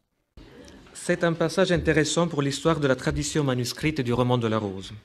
Dans quelques manuscrits, en effet, le couplet où le jaloux accuse les femmes d'être toutes ce que l'on a entendu est supprimé ou modifié pour en atténuer la charge misogyne. Mais dans quelques autres, il est mis en évidence au moyen de signes dessinés dans les marges par les lecteurs. Vous voyez, comme quand aujourd'hui on met un signe à côté d'un passage que nous trouvons intéressant dans un livre. Voire, il est prolongé par d'autres couplets pour renchérir. Alors évidemment, il y a des sujets qui sont privilégiés, comme ce que je disais tout à l'heure, les passages qui sont des passages misogynes. Évidemment, ça a déclenché la fameuse querelle du roman de la Rose, puisque Christine de Pisan a été très sensible à ces déclarations particulièrement fracassantes sur la perversité des femmes, en oubliant évidemment qu'il fallait tout remettre en contexte, que celui qui prononçait les discours les plus offensifs, les plus agressifs, était décrit comme d'ailleurs un jaloux pathologique, qui finit par battre sa femme, et on voit d'ailleurs de façon très subtile décrire le délire qui monte, le jaloux qui se raconte son histoire, qui devient de plus en plus fou, et qui finit évidemment par la violence physique. Et c'est là-dedans qu'il y a un certain nombre de citations particulièrement fracassantes. Celle qui est la plus connue fait rimer ce que vous imaginez avec fut. Et donc, Christine de Pisan, bien entendu, a réagi de façon extrêmement violente en prenant tout cela au premier degré. Elle avait peut-être raison, parce que justement, on lit ces choses-là au premier degré, et qu'un certain nombre de gens sont allés puiser dans le roman de la Rose ce genre de citations sorties du contexte. Mais continuons. Après le départ du personnage d'Ami, l'amant est plus que jamais décidé à poursuivre son objectif. Celui-ci, toutefois, a petit à petit changé au cours du récit. La rose n'est plus le symbole de la jeune fille, mais est devenue celui de son sexe. Le but de l'amant est donc désormais la défloration. Le verbe, d'où ce mot est tiré, déflorer, ce soit dit en passant, serait apparu précisément au XIIIe siècle, par influence, nous dit l'incomparable dictionnaire étymologique d'Alain Rey, de l'emploi métaphorique de fleurs. Ainsi, l'amant reçoit-il à nouveau la visite du dieu d'amour. Encore un personnage qui revient, mais dont le rôle change. Dans la partie de Guillaume de Loris, on l'a vu, Cupidon était le garant de l'amour courtois. Dans celle de Jean Demain, il finit par s'allier avec Faux-Semblant et sa fidèle compagne Abstinence contrainte. À travers ces deux personnages, l'auteur semble vouloir montrer, avec l'ironie qui est la sienne, qu'on n'arrive pas à ses fins amoureuses sans mentir, sans se faire passer par ce que l'on n'est pas. Mais ces personnages lui servent aussi pour critiquer longuement certaines franges de l'Église de l'époque, mais qui étaient en train de devenir majoritaires, les ordres mendiants, franciscains et dominicains, récemment installés en France, qui, sous leur aspect faussement humble, étaient en réalité des loups, comme l'écrit le poète lui-même, par exemple vers 11130 et 11547. On voit ainsi que le roman de la Rose n'est pas simplement un miroir aux amoureux, comme le définit Jean Demain lui-même au vers 1655, avec le sens que miroir avait à l'époque, que l'on peut plus ou moins rapprocher de celui d'encyclopédie. Le poème est un miroir tout court. Je rappelle en passant qu'avec les deux personnages que je viens de citer, Faux-Semblant et Abstinence contrainte, Jean Demain opère une autre infraction considérable à l'idéologie courtoise véhiculée par Guillaume de Loris, parce que celui-ci bannissait précisément l'hypocrisie du jardin de Déduit, et donc du monde de l'amour. Toujours est-il que, si la rose ne symbolise désormais trivialement que le sexe de la jeune fille, celle-ci n'a plus de personnage pour la symboliser. Voilà donc que, dans la partie de Jean Demain, c'est Bel Accueil qui finit par devenir le symbole de la jeune fille elle-même. Dans la première partie du poème, l'amant insistait auprès de Bel-Accueil pour pouvoir rester à côté de la rose ou simplement pour l'embrasser. Désormais, lui ou ses adjuvants, comme la vieille dont on va parler dans un instant, insistent pour pouvoir obtenir la rose elle-même. Au demeurant, l'interprétation obscène de Jean Demain sème le doute sur la métaphore de Guillaume de Loris. Et si Jean Demain me paraît pratiquer l'ironie, c'est dans la mesure où il donne la parole à des personnages, et par exemple faux semblants, qui visiblement disent le contraire de ce que Jean Demain veut nous faire comprendre. J'entends en particulier, puisque faux semblant est le porte-parole des ordres mendiants, le porte-parole de ceux qui ont justement paru menacer une certaine tradition universitaire parisienne, j'entends qu'en lui donnant la parole, très certainement, au moins dans ce passage, et quand il s'agit du personnage de Faux-Semblant, Jean Demain entend pratiquer ce que j'appelle le discours ironique. La présence de Faux-Semblant et de ce personnage, son rôle essentiel dans le récit, ça fait problème pour le lecteur moderne, c'est indubitable. Mais d'un autre côté, on ne peut pas avoir la moindre hésitation alors sur la valeur que Jean Demain lui-même attache à ses paroles. Il se pose évidemment pour tout écrivain un problème lorsqu'il a à mettre en scène un hypocrite. Mais là, il n'y a absolument aucun doute. Faux-Semblant est le premier à dire que pour une fois, il va être véridique, il va dire la vérité, il va s'expliquer, et on ne peut avoir aucune hésitation, enfin, sur la satire, enfin, la véritable haine que Jean Demain portait à l'égard des Jacobins. Arrive ensuite un personnage qui est à la fois inquiétant et drôle, c'est Faux-Semblant, le moine, qui est une espèce d'ancêtre du Don Juan de Molière, puisqu'il dit « Regardez-moi, tel que vous me voyez, je suis hypocrite ». Alors évidemment, l'hypocrite qui dit « je suis hypocrite », c'est une situation tout à fait paradoxale. Mais Faux-Semblant est un personnage qui, avec un cynisme absolument extraordinaire, dévoile toutes les ficelles utilisées par les ordres mendiants pour être proches du pouvoir et pour tisser leur réseau dans la société. Personnage comique parce qu'il est flanqué d'une femme qui est une sinistre figure qui s'appelle Abstinence contrainte, et ils vont tous les deux se livrer un raid de commando pour pénétrer dans le château. Et en particulier, ils vont couper la langue de Malbouche, c'est-à-dire l'instrument principal, évidemment, de sa perversité et de sa médisance. Donc voilà encore un personnage, on pourrait entrer dans les détails, c'est un personnage qui est conspué par tout le monde, mais qui est utilisé et qui fait rire, parce qu'évidemment, nous sommes dans la satire des plus classiques, la satire anti-monacale. La vieille est un autre personnage que Jean Demain a hérité de son prédécesseur. C'était, chez celui-ci, une sorte de chaperon que le personnage de Jalousie avait placé auprès de la rose et de Bel-Accueil pour les surveiller. Personnage auquel n'était consacré pas plus qu'une quinzaine de vers. Si ce n'est que, dans la deuxième partie du poème, d'une part, la vieille finit par se faire corrompre par l'amant, qui lui donne de menus cadeaux sur le conseil d'amis. D'autre part, elle suit ses penchants naturels pour la luxure. Ainsi devient-elle un des personnages clés de la conquête de la rose, puisqu'elle incite Bel-Accueil à céder aux prières de l'amant. On écoute quelques-uns de ses enseignements. La femme doit toujours prendre soin de ressembler à la louve qui part dérober des brebis. En effet, afin qu'elle ne puisse manquer complètement son coup, pour en avoir une, elle veut en attaquer 1000, car elle ne sait laquelle elle prendra avant de l'avoir capturée et de la tenir. C'est de la même façon qu'une femme doit partout tendre ses filets pour y prendre tous les hommes, car, dans la mesure où elle ne peut pas savoir de qui elle pourrait obtenir les faveurs, pour en attirer au moins un à soi, elle doit planter son croc dans tous.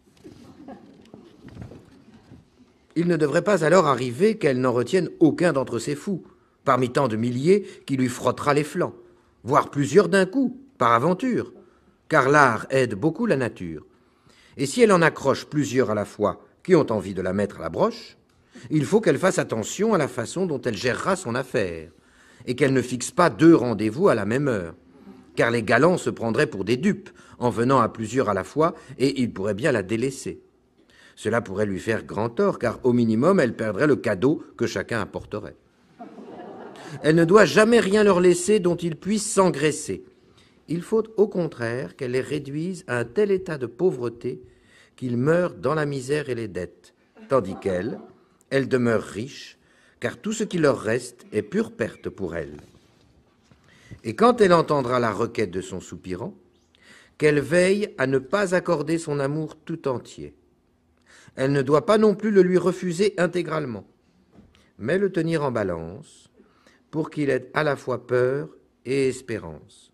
Et lorsqu'il se fera plus pressant et qu'il lui offrira avec plus d'insistance son amour qui l'enchaîne si violemment, il faut que la dame prenne garde d'arriver à ce résultat par son ingéniosité et par sa fermeté. Que l'espérance toujours se renforce et que la peur s'en aille petit à petit jusqu'à disparaître, et qu'elle finisse par faire la paix et s'entendre. Celle qui, dès lors, s'accorde avec son soupirant, et qui est si experte en ruse et dissimulation, doit alors jurer sur les saints et les saintes qu'elle n'a jamais eu l'intention d'accorder ses faveurs à aucun homme, quelle que fût l'insistance de ses prières, et dire « Seigneur, voilà l'essentiel. Par la foi que je dois à Saint-Pierre de Rome, c'est par pur amour que je me donne à vous, car je ne le fais pas à cause de vos cadeaux. Il n'y a pas d'homme au monde pour qui je le fasse pour un don, si grand fût-il. J'ai refusé maint homme de valeur, car ils sont nombreux à avoir tourné beaucoup autour de moi. Je suis donc convaincu que vous m'avez ensorcelé et que vous m'avez chanté un chant funeste. Alors elle doit l'enlacer étroitement et l'embrasser pour lui faire mieux perdre la tête. Mais si elle veut recevoir mon conseil, elle ne doit viser à rien d'autre qu'à l'argent. Elle est sotte, celle qui ne plume son ami jusqu'à la dernière plume. Voilà que l'on semble prendre au sérieux la thèse, par exemple, de l'hypocrisie en amour, nécessaire pour parvenir à ses fins, ou, ce qui est encore plus important, voilà qu'on écoute longuement parler une vieille prostituée qui va prendre le parti qui semble être une cause féminine, ou féministe même, et qui va attirer l'attention sur le point de vue féminin sur l'amour. Or, ce point de vue féminin sur l'amour, dans quelle mesure, malgré leur adoration, les poètes courtois y faisaient-ils attention? Est-ce qu'ils n'avaient pas sublimé, magnifié la dame pour mieux laisser parler leur désir masculin, leur érotisme masculin? L'importance de cette dialectique, c'est tout de même de susciter en face de l'amoureux la réalité, d'ailleurs inquiétante, et présentée à partir de renseignements littéraires ou autres de poncifs également inquiétants, la réalité féminine. Interviennent des personnages comme la vieille.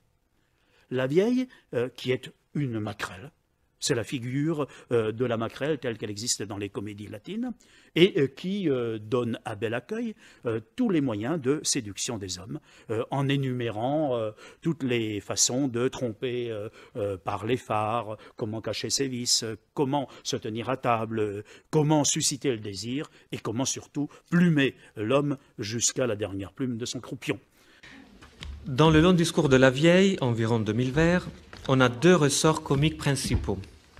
Le premier est que tous ces conseils sont donnés métaphoriquement à une jeune fille, mais dans la fiction narrative, ils sont prodigués à un jeune homme, au point que toute une série de chercheurs a vu dans Bel Accueil un personnage à la sexualité et au genre incertain.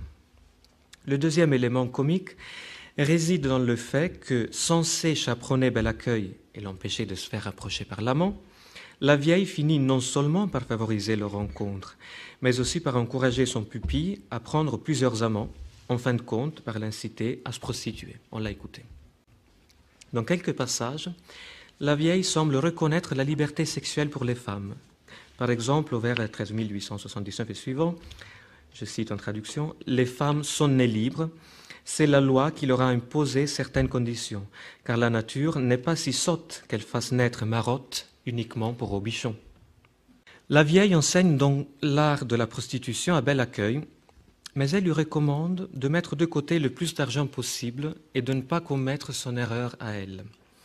Elle est en effet contrainte de vivre en surveillant des jeunes filles ou des jeunes hommes, parce qu'elle n'a rien gardé de tout l'argent qu'elle avait gagné. Amoureuse d'un homme qui la battait et qui dépensait tout à la taverne, elle lui avait tout donné. Cette touche finale qui rend en un certain sens la vieille plus humaine renforce tout de même un vieux cliché, parce qu'évidemment, ce qui l'a lié à cet homme, c'était qu'il savait très bien faire la paix.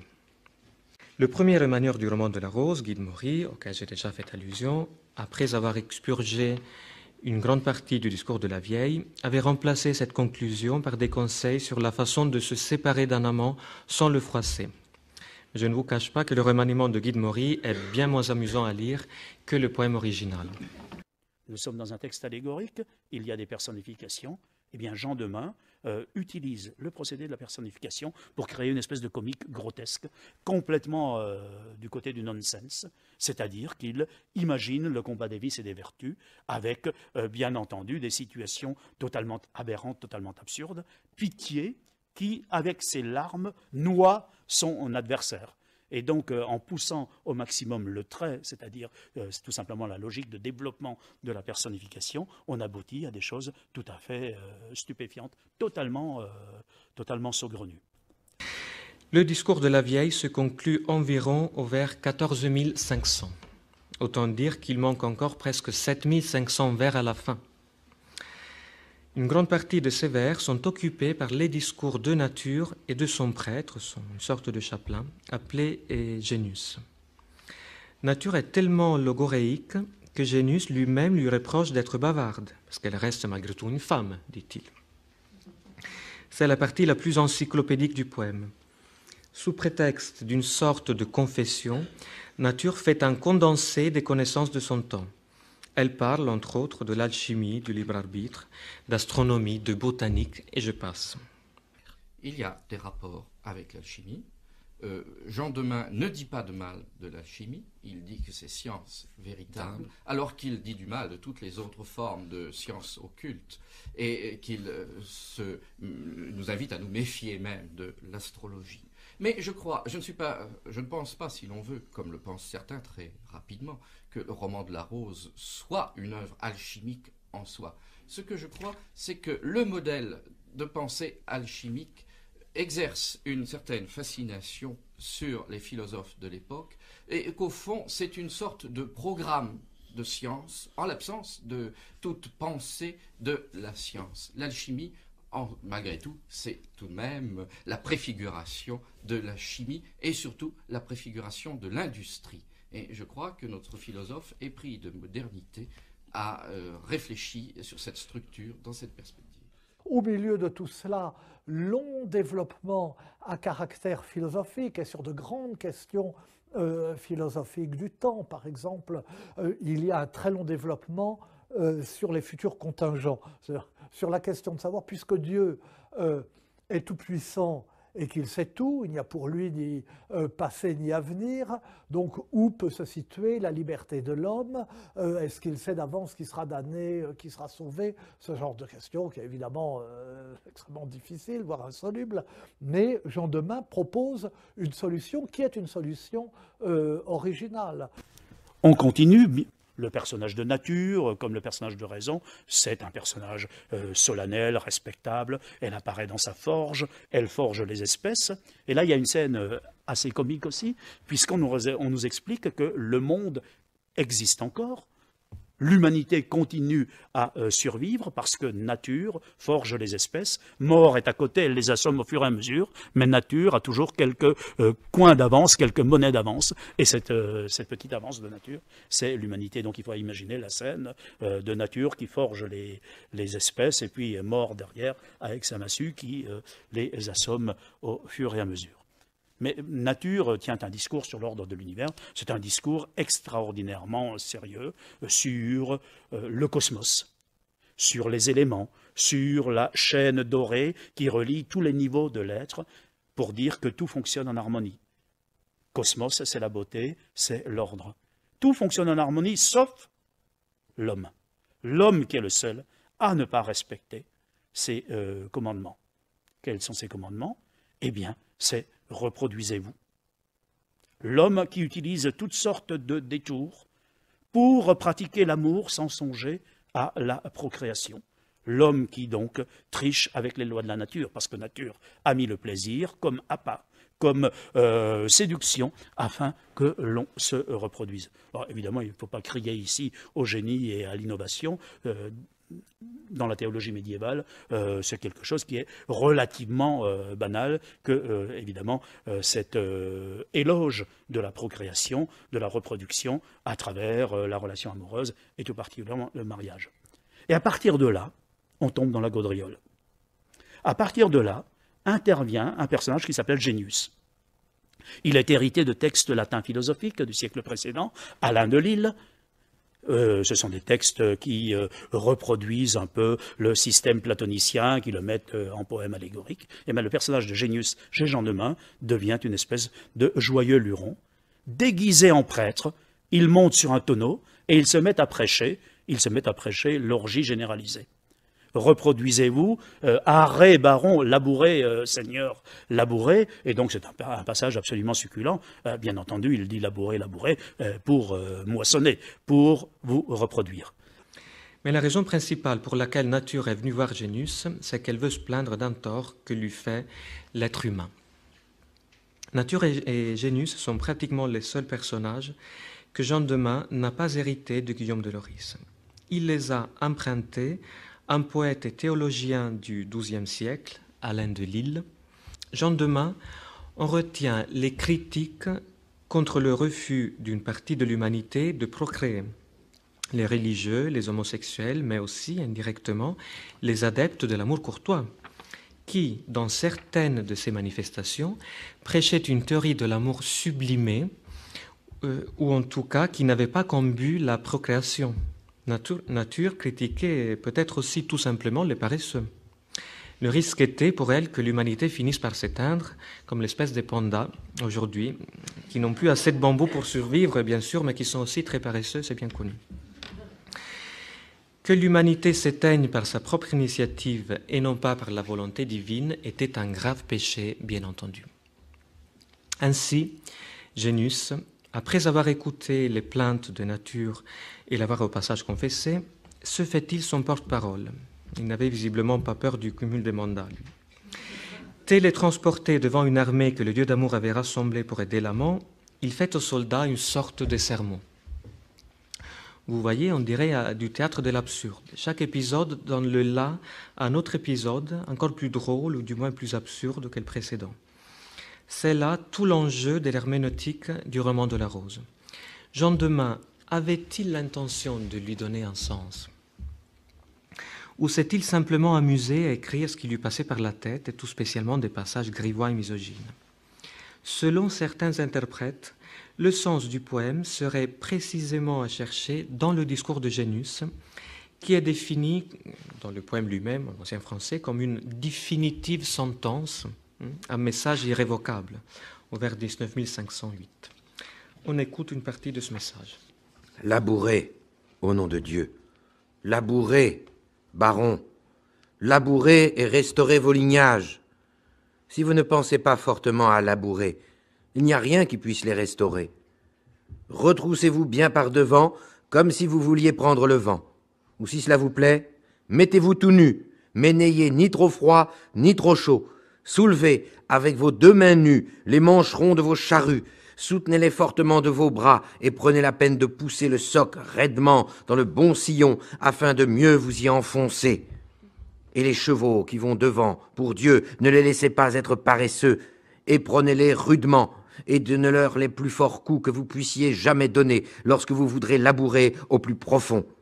Et les bœufs aux têtes cornues, accouplez-les sous le joug des charrues, réveillez-les avec les aiguillons. Nous vous invitons à partager nos bienfaits. Si vous les piquez bien, et souvent, ils en laboureront d'autant mieux, nécessairement. Et quand vous aurez assez labouré jusqu'à en être lassé, et que le moment sera venu de vous reposer, car un travail sans repos ne peut durer longuement, et que vous ne pourrez recommencer tout de suite pour faire avancer l'ouvrage, ne soyez pas lassés de vouloir recommencer. Cadmus, sur l'ordre de dame Pallas, laboura plus d'un arpent de terre, et sema les dents d'un dragon dont surgirent des chevaliers armés, qui se sont battus si férocement entre eux qu'ils sont tous morts sur place, sauf 5, qui devinrent ses compagnons, et consentirent à lui apporter leur aide, et quand il eut l'intention de maçonner les murailles de Thèbes, dont il fut le fondateur, ceux-là l'aidèrent à poser les pierres et peuplèrent sa cité, qui est de haute antiquité. Cadmus fit là une fort bonne semence, en faisant ainsi prospérer son peuple. Si, vous aussi, vous commencez bien, vous ferez grandement progresser vos lignages. Et si vous prêchez dans ce sens, jamais on ne vous empêchera, je vous en donne ma parole et ma garantie, à condition toutefois que les actes s'accordent aux paroles, d'entrer dans le parc du champ joyeux où il mène avec lui les brebis, gambadant parmi les herbages, le fils de la Vierge, l'agneau tout couvert d'une blanche toison. Derrière lui elles vont, non pas en foule, mais en compagnie clairsemée, par l'étroit sentier paisible qui reste tout fleuri et tout herbeux, tant il est peu foulé et battu, les petites bêtes blanches, animaux débonnaires et nobles, qui broutent et paissent l'herbette, et les petites fleurs qui poussent séants. On remarquera en passant la référence gratuite à un mythe ancien, celui de Cadmos, comme on en trouve souvent dans le poème, je vous l'avais dit. Mais on remarquera surtout le drôle de sentence de Génus. Vous avez bien compris, il promet la rémission de leurs péchés et le paradis à celles et ceux qui accompliront les œuvres de nature sans relâche. Celui-ci peut-il être vraiment le message que Jean de Meung a voulu léguer à la postérité? On voit bien que la définitive sentence n'est pas exprimée par le narrateur, mais par un de ses personnages, comme tous les autres enseignements du poème. La seule fois où l'auteur parle en son propre nom, c'est dans le passage auquel j'ai déjà fait allusion, dans lequel il s'excuse auprès des femmes, aussi bien qu'auprès des religieux, d'ailleurs, qui auraient pu se sentir visés par l'épisode de faux-semblants. Bien que, dans ce même passage, l'auteur affirme qu'il expondra, comme il dit, donnera l'interprétation du songe, il ne le fera jamais clairement, tout comme ne l'avait pas fait Guillaume de Lorris, qui lui aussi avait promis d'expondre le songe, au vers 2073, lui. Peut-être l'aurait-il fait, lui, si la mort ou la raison qui a causé l'interruption du poème ne l'en avait empêché. Mais une fois de plus, on ne peut pas l'affirmer avec certitude. Ce qui est sûr, c'est que Jean de Meung, qui, lui, a terminé son poème, se montre très moderne pour son époque. Chez lui, aucun sens explicite n'est livré au lecteur. Que le message de Génus ait été celui qui était le plus proche de la pensée de l'auteur ou pas, il est clair que l'auteur lui-même ne nous le dit jamais ouvertement. Que le sens à donner à l'œuvre soit loin d'être explicite est prouvé par le fait que seuls quelques-uns parmi les interprètes récents du roman de la Rose ont vu dans le message de Génus la signification globale de l'œuvre. Non seulement cette interprétation est loin de faire l'unanimité aujourd'hui, mais aussi pendant tous les siècles où le poème a été lu et relu et glosé avant qu'il ne tombe dans un semi-oubli à la fin de la Renaissance, les lecteurs anciens n'ont pas vu derrière le discours de Génus la pensée de l'auteur. Mais on trouve aussi autre chose tout à la fin. C'est que là, il y a une sorte de grand éloge de l'amour à la fin du poème. Il y a la description d'un jardin qui n'est plus le jardin de plaisir et d'amour, qui est un autre jardin où l'agneau entraîne ceux qui le suivent. Un jardin dont on se demande s'il n'est pas le paradis. Et on se demande si cet amour, ce désir amoureux, finalement ne se transcende pas d'une certaine façon en la recherche d'un plus grand amour. Et cela, malgré ce qu'il y a, encore une fois, de ricanant, de cynique, d'obscène parfois, dans la poésie de Jean de Meung. Or, chez Jean de Meung, justement, puisque on parlait tout à l'heure de plaisir qui aurait remplacé l'amour, il faut bien voir qu'il y a un souci philosophique de mettre en accord la réalité avec un certain nombre de principes.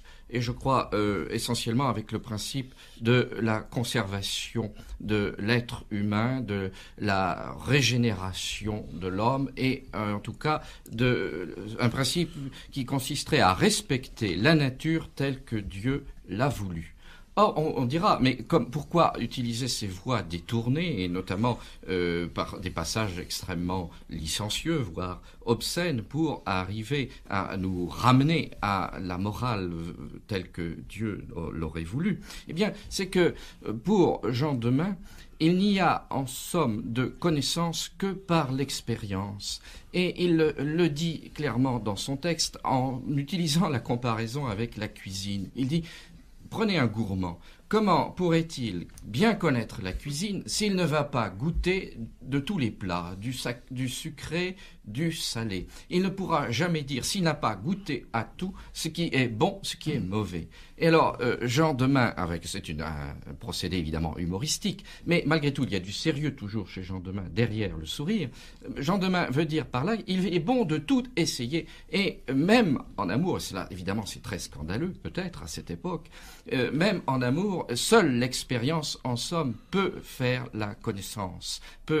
Donc on ne peut pas se substituer par une sorte de catéchisme, on ne peut pas se substituer à la nature pour faire apprendre justement les gestes de l'amour. Mais revenons à notre poème et à sa conclusion, puisqu'il est temps de conclure pour nous aussi. Enflammée par le discours de Génus, l'armée du dieu d'amour finit par mettre le feu au château de jalousie, ce qui permet à l'amant de s'approcher de la rose. Après d'autres excursus... Ce qui attire l'attention aussi, c'est que, en somme, l'histoire de Pygmalion, telle que la raconte avec beaucoup de complaisance et beaucoup même d'imagination notre poète, semble répondre au mythe de Narcisse à quoi Guillaume de Lorris avait accordé une certaine importance et qui semblait comme un avertissement justifiant peut-être des précautions à prendre en matière d'amour. Rappelez-vous, l'histoire de Pygmalion commence un peu comme l'histoire de Narcisse, c'est-à-dire c'est l'histoire d'un homme, un sculpteur, Pygmalion, qui n'obéit pas aux lois de l'amour, il reste insensible aux séductions féminines. Et c'est un peu le crime de Narcisse qui sera sanctionné, comme vous savez, par sa mort, après qu'il soit tombé, après qu'il se trouve amoureux de lui-même. Mais l'histoire de Pygmalion a une deuxième partie qui se termine bien. C'est-à-dire que, ayant, dans la logique même de son personnage, ayant composé, en tant que sculpteur, une figure féminine dont il s'éprend, il est évidemment torturé par l'amour. Et s'il était mort d'amour, son histoire reprendrait exactement celle de Narcisse. Mais que se passe-t-il? Il croit en Vénus. Il croit en la déesse de la volupté et du plaisir. Et il va la supplier d'intervenir. Or, Vénus va intervenir parce que Pygmalion lui-même l'aide. Pygmalion, en effet, dorlote sa statue, sa froide beauté de pierre.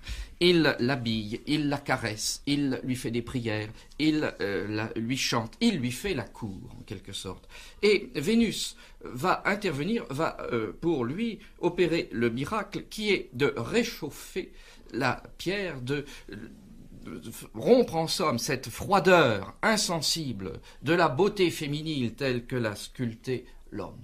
Et je pense que dans cette métamorphose de la statue composée, sculptée par l'homme, en une créature féminine, aimante, et qui tout de suite, justement, s'unira à lui pour lui donner un enfant, dans cette métamorphose même, nous avons, il me semble, un exemple que l'auteur nous laisse à méditer.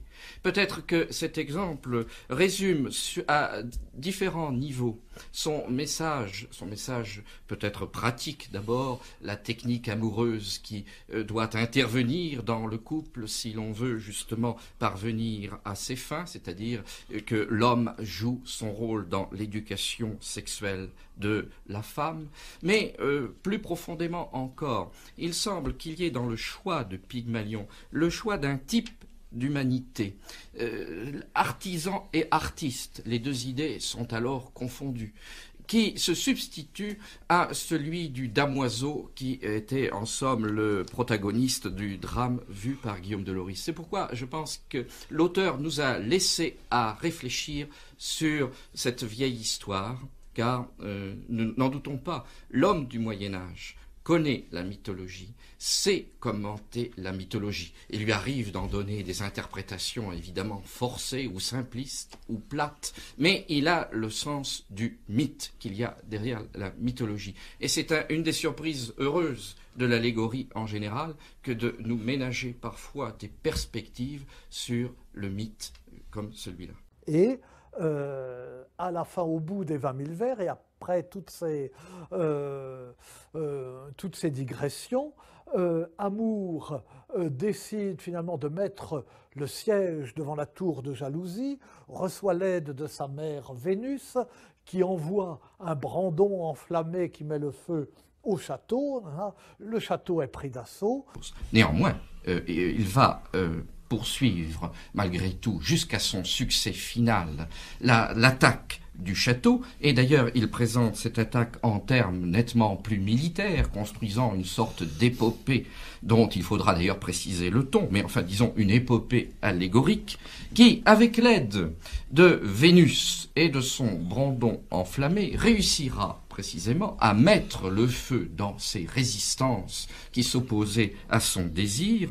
Et les 1000 derniers vers du roman de la Rose tombent dans non plus le double sens allégorique, mais dans le double sens équivoque. Nous avons là un passage tout à fait extraordinaire qui revient sur les reliques et les couillons. C'est-à-dire que la défloration de la rose, comme je vous disais, situation extrêmement concrète, est présentée à travers des métaphores filées. Un reliquaire entre deux colonnes dont il faut briser la verrière. Enfin, je n'entre pas dans des détails, nous restons toujours dans la métaphore. Et à la fin du texte, prenant alors un autre thème allégorique, celui du pèlerin qui va aboutir au terme de son pèlerinage, c'est-à-dire au sanctuaire où il rêvait de venir faire ses prières, nous voyons notre pèlerin ainsi arriver jusqu'à la Rose.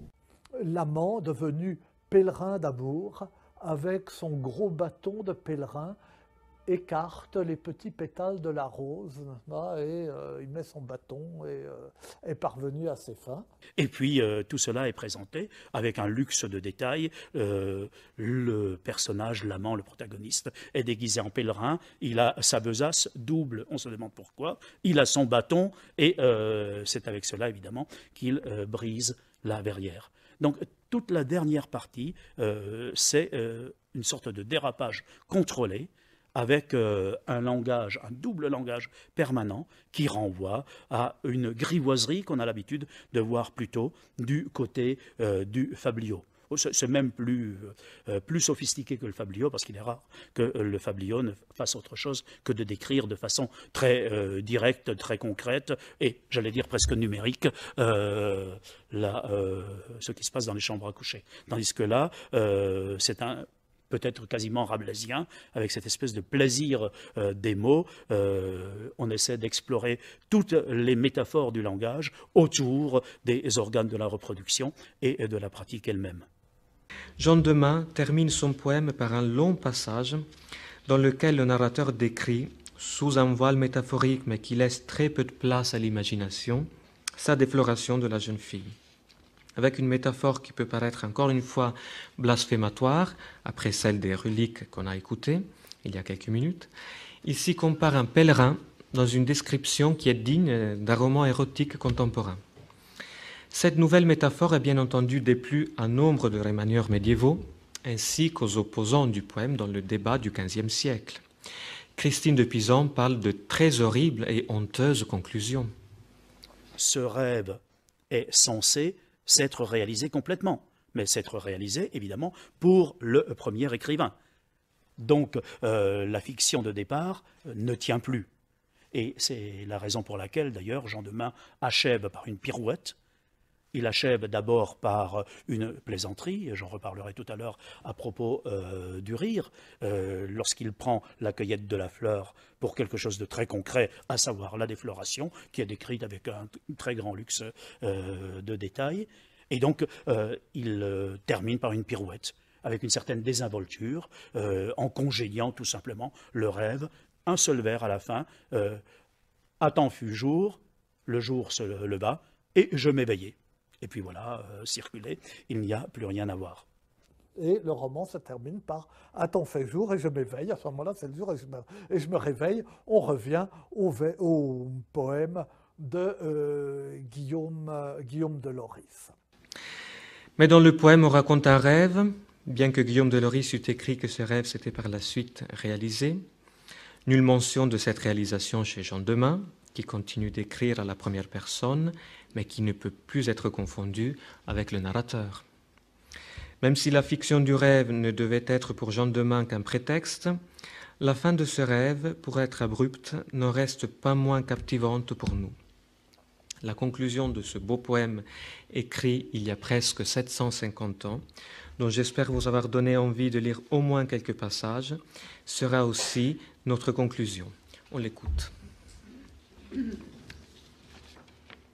Maudits soient mes ennemis mortels qui m'ont repoussé si durement, tout particulièrement jalousie, avec son chapeau de souci, qui garde les roses contre les amants. Elle en fait vraiment bonne garde à l'heure qu'il est. Avant que je ne quitte la place où je serais encore resté volontiers, je cueillis plein d'allégresse la fleur du beau rosier feuillu. C'est ainsi que j'eus la rose vermeille. À temps fut genre, et je m'esveille. Alors il fit jour, et je me réveille.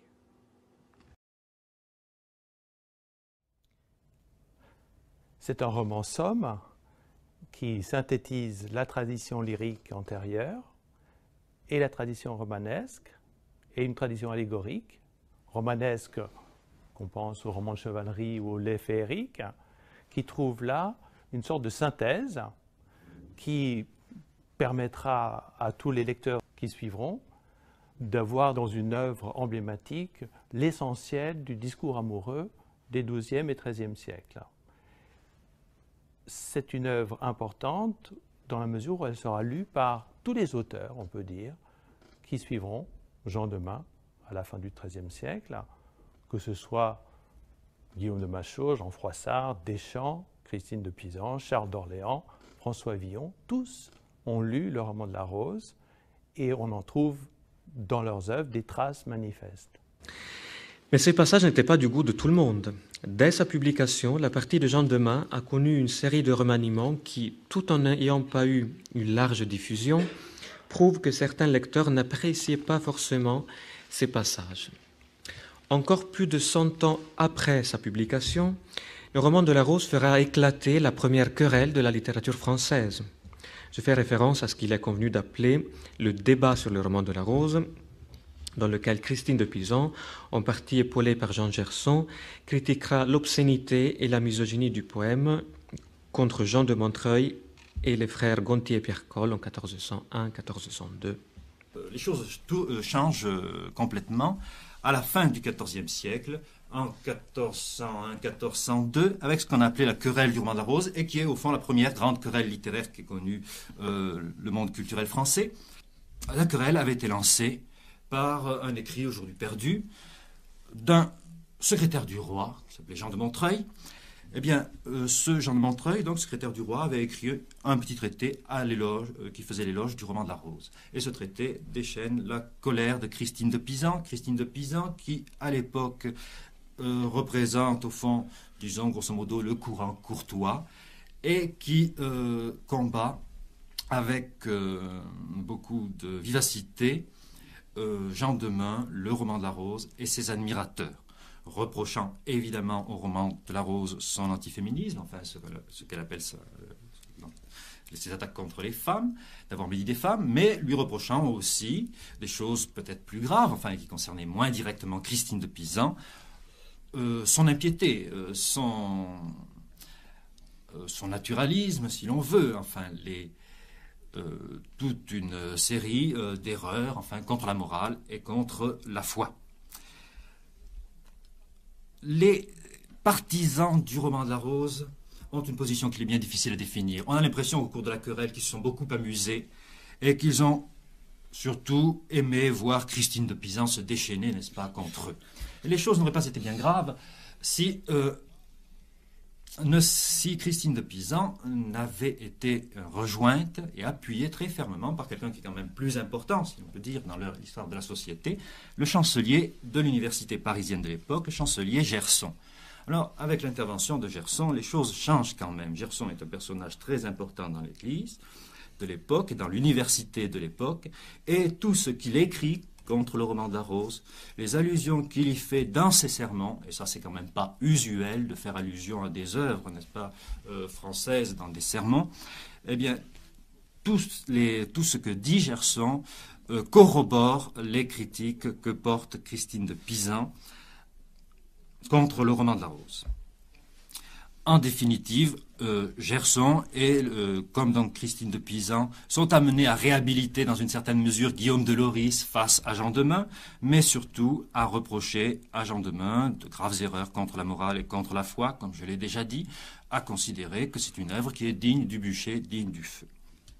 Et il me semble que s'il attaque si violemment le roman de la Rose, c'est parce que, en même temps, il révèle l'importance que cette œuvre avait dans la culture de ce temps-là, n'est-ce pas ? Une œuvre française. Et ce poème qui a eu une influence immense dans la littérature française et dans la française et européenne et dans la sensibilité. Il a fait l'objet d'une immense querelle à la charnière du XIVe et du XVe siècle, certains reprochant à Jean Demeun son hostilité aux femmes, sa misogynie, c'est le cas de Christine de Pisan, d'autres son immoralité, c'est le cas du chancelier Gerson, tandis que d'autres, comme les frères Pierre et Gontier-Coll, le défendaient et montrait que les discours dont est composé le poème de Jean Demeun sont rapportés au personnage et ne livrent pas forcément sa pensée.